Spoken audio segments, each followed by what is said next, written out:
En tant que vendeur sur Amazon FBA, vous devez payer la TVA, non seulement à la douane quand vous emportez votre marchandise dans l'Union européenne, mais aussi vous devez reverser la TVA que vous avez collectée sur vos ventes sur Amazon du coup. Alors jusque-là, tout était assez clair, mais il y a de nouvelles législations qui vont rentrer en vigueur le 1er juillet 2021, donc dans quelques jours à peine, et qui vont changer pas mal de choses pour beaucoup de vendeurs. Et donc c'est pour ça que je voulais faire cette vidéo, pour faire un point TVA et voir ce qui va changer avec cette nouvelle réforme. Alors, vous avez peut-être entendu parler de l'introduction d'un guichet unique, OSS.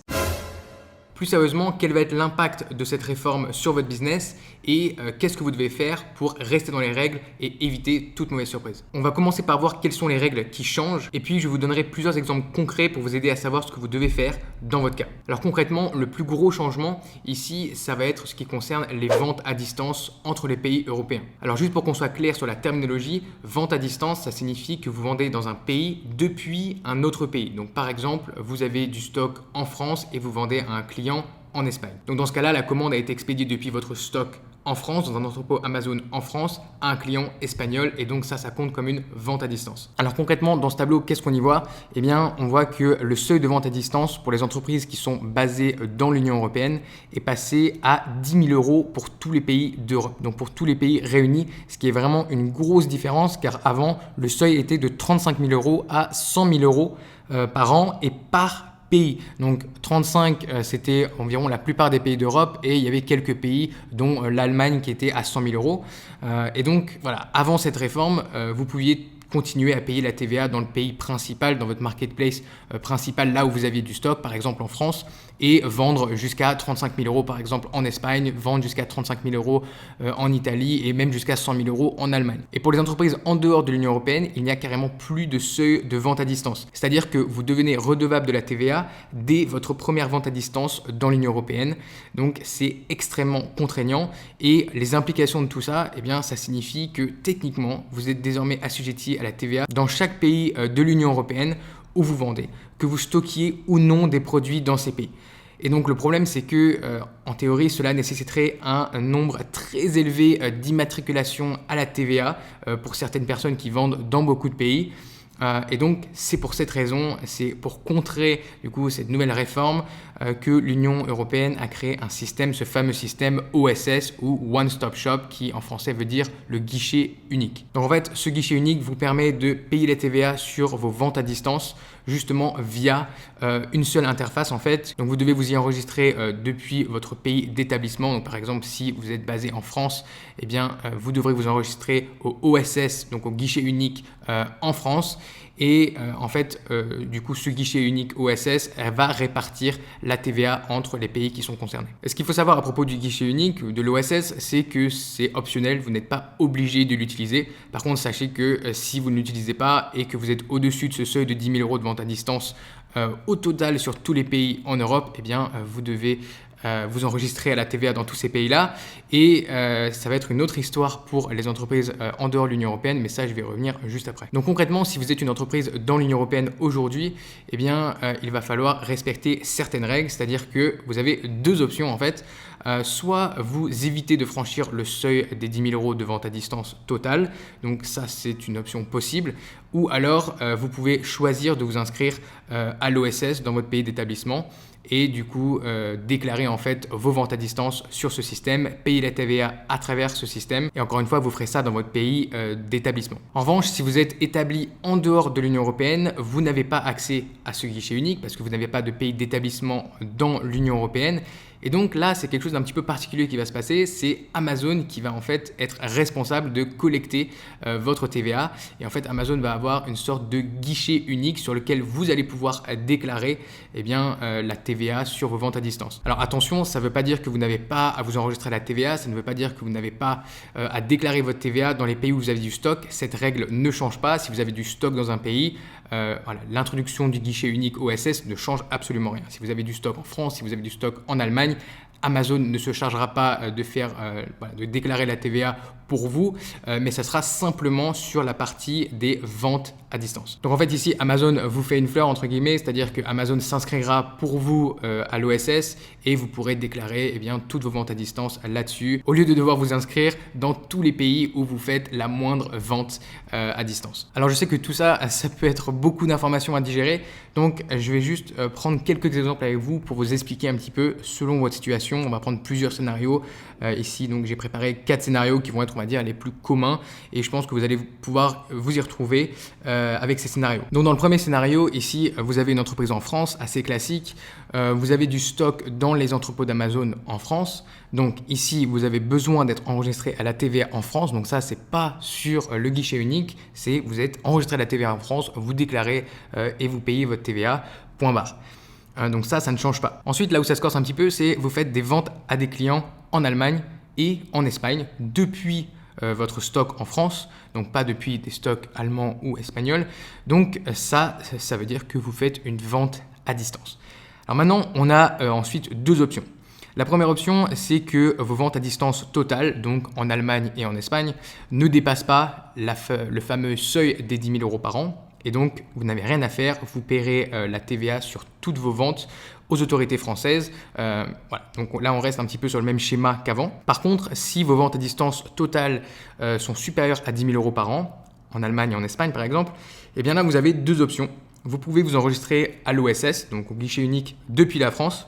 Et là-dessus, vous allez faire vos déclarations et vos paiements de la TVA seulement sur vos ventes à distance en Allemagne et en Espagne, du coup, via le guichet unique OSS. Si vous ne voulez pas vous enregistrer à l'OSS, dans ce cas-là, vous allez devoir vous enregistrer directement auprès du fisc allemand et espagnol. Et du coup, vous allez en fait déclarer et payer la TVA en France, en Allemagne et en Espagne séparément. Donc vous aurez 3 numéros de TVA. Voilà, ça c'est pour le premier scénario qui est assez classique pour un vendeur par exemple, qui se lance. Ensuite, deuxième scénario, vous avez toujours une entreprise en France, mais là, vous avez du stock dans les entrepôts Amazon en France, en Allemagne et en Espagne. Donc, vous êtes par exemple en Multi-Country Inventory, par exemple, en MCI. Et donc, ici, d'ores et déjà, vous avez besoin d'être enregistré à la TVA en France, en Allemagne et en Espagne. Voilà, donc ça, c'est toujours la même chose. Il ne faut vraiment pas oublier ça. Et ensuite, vous faites aussi des ventes à des clients en Italie et aux Pays-Bas, on imagine. Depuis, du coup, ces ventes sont depuis votre stock en France, en Allemagne ou en Italie. Ok. Alors maintenant, encore une fois, soit vos ventes à distance sont en dessous de 10 000 €, dans ce cas-là, pas d'action requise, et vous payez la TVA dans les pays depuis lesquels votre stock a été expédié. Alors je sais, ça peut être un petit peu compliqué, mais Amazon vous donne tous les rapports pour avoir ces informations-là. Mais donc voilà, si vos ventes à distance sont en dessous du seuil, encore une fois, il n'y a pas de souci, ça sera vraiment comme avant. Maintenant, si vos ventes à distance en Italie et aux Pays-Bas, dans cet exemple, sont au-dessus de 10 000 €, encore une fois, vous avez deux options. Soit vous enregistrez à l'OSS en France parce que vous avez une entreprise française, donc c'est votre pays d'établissement. Et encore une fois, vous faites vos déclarations et paiements de la TVA uniquement sur vos ventes à distance. Via le guichet unique, vous ferez que les déclarations pour les ventes en Italie et aux Pays-Bas. Mais par contre, les ventes qui ont été faites en France, en Allemagne, en Espagne, ça, vous les ferez via les autorités locales de ces pays. Si vous ne voulez pas vous enregistrer à l'OSS, vous n'avez pas envie de vous embêter avec ça, et bien dans ce cas-là, vous devrez vous enregistrer à la TVA en Italie et aux Pays-Bas. Et encore une fois, vous ferez vos déclarations du coup dans tous ces pays, donc en France, en Allemagne, en Espagne, parce que vous avez du stock là-bas, parce que vous faites des ventes là-bas, et aussi en Italie et aux Pays-Bas. Donc vous ferez toutes ces déclarations-là séparément auprès des administrations fiscales de ces pays. Donc voilà, ça c'est pour le deuxième scénario. Maintenant, le troisième scénario, vous avez encore une entreprise en France, mais cette fois-ci vous êtes en pan-européen, c'est-à-dire que vous avez du stock en France, en Allemagne, en Espagne, en Italie, en Pologne et en République tchèque. Donc vous avez besoin d'être enregistré à la TVA dans ces 6 pays-là. Et donc, si vos ventes à distance sont inférieures à 10 000 €, donc si vous vendez en fait dans d'autres pays de l'UE, par exemple en Suède, en Autriche ou dans n'importe quel autre pays, donc si vous vendez un petit peu mais pas beaucoup, vraiment quelques commandes et sur l'année c'est moins de 10 000 €, encore une fois, pas d'action requise et vous devrez payer la TVA dans tous les pays dans lesquels vous êtes enregistré, dans tous les pays où vous avez du stock, vous devrez payer la TVA de manière normale. Maintenant, si vos ventes à distance sont encore une fois supérieures à 10 000 € par an, vous avez deux choix, enregistrement à l'OSS depuis la France et ensuite déclaration et paiement de la TVA sur vos ventes à distance uniquement. Encore une fois, j'insiste là-dessus, via le guichet unique. Et bien sinon, vous vous enregistrez à la TVA dans les pays concernés, donc par exemple en Suède, par exemple en Autriche et voilà, dans ces autres pays-là. Maintenant, dernier scénario qui peut en intéresser quelques-uns, si vous avez une entreprise hors UE. Donc par exemple, vous avez une LLC aux États-Unis, vous avez une entreprise à Hong Kong ou en Angleterre. Eh bien, voilà, ici vous avez déjà, on commence avec deux options. La première option, c'est que vous avez du stock dans les entrepôts d'Amazon en France uniquement. Donc là déjà on a deux options, soit vous avez simplement du stock dans les entrepôts d'Amazon en France et donc dans ce cas-là vous aurez besoin d'être enregistré à la TVA en France, déclarer et payer la TVA en France. Si en plus de ça vous faites des ventes à distance du coup en Allemagne et Espagne depuis votre stock en France, en fait là il n'y a pas de seuil, ça sera directement si vous faites des ventes, donc si les ventes sont supérieures à 0, vous êtes redevable de la TVA locale et donc là comme on l'a vu, vous n'avez pas besoin de vous enregistrer au guichet unique parce que vous n'avez pas de pays d'établissement dans l'UE, parce que vous avez une entreprise hors UE. Et donc, Amazon va être responsable de reverser la TVA uniquement sur vos ventes à distance. Donc ici, la TVA va être en fait collectée sur vos commandes et va être prélevée par Amazon. Donc ça, c'est assez important parce que du coup, le montant de la TVA ne sera pas inclus dans les paiements que Amazon va vous verser. Donc en fait, ça aura été déjà prélevé par Amazon. Donc ça, c'est quand même très important à noter. Et ensuite, vous allez en fait faire votre déclaration de TVA pour vos ventes à distance via le guichet unique, donc l'OSS qui sera disponible directement via Amazon. Et c'est Amazon qui va reverser cette TVA, par exemple dans ce cas-là, aux autorités allemandes et aux autorités espagnoles. Donc voilà, j'espère que vous avez suivi.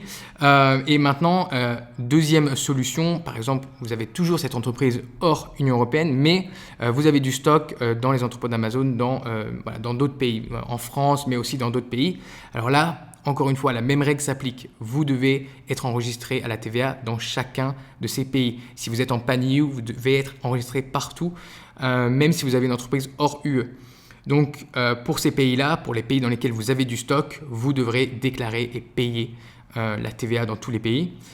Et si vous faites des ventes dans d'autres pays de l'UE, donc si vous êtes en pan-EU et vous faites des ventes, encore une fois, en Suède, vous faites des ventes en Autriche, eh bien, pareil, le seuil est de 0 et donc on va repartir ici.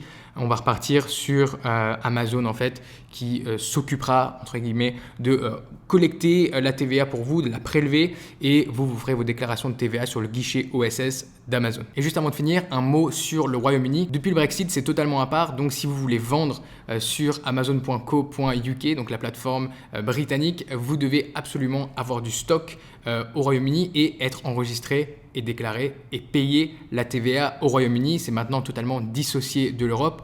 Vous ne pouvez plus faire de vente à distance depuis votre stock en France. Vous ne pouvez plus faire de pan-EU avec des transferts de stock automatiques justement entre vos stocks dans l'Union européenne et l'Angleterre parce qu'aujourd'hui, eh bien, il y a une frontière, il y a une douane, il n'y a plus de mouvement libre des biens, en tout cas pour l'instant. Donc, vous devez obligatoirement vous enregistrer la TVA là-bas. Donc, j'espère que cette vidéo vous a permis de comprendre comment cette réforme va impacter votre business, de comprendre si oui ou non vous allez être impacté.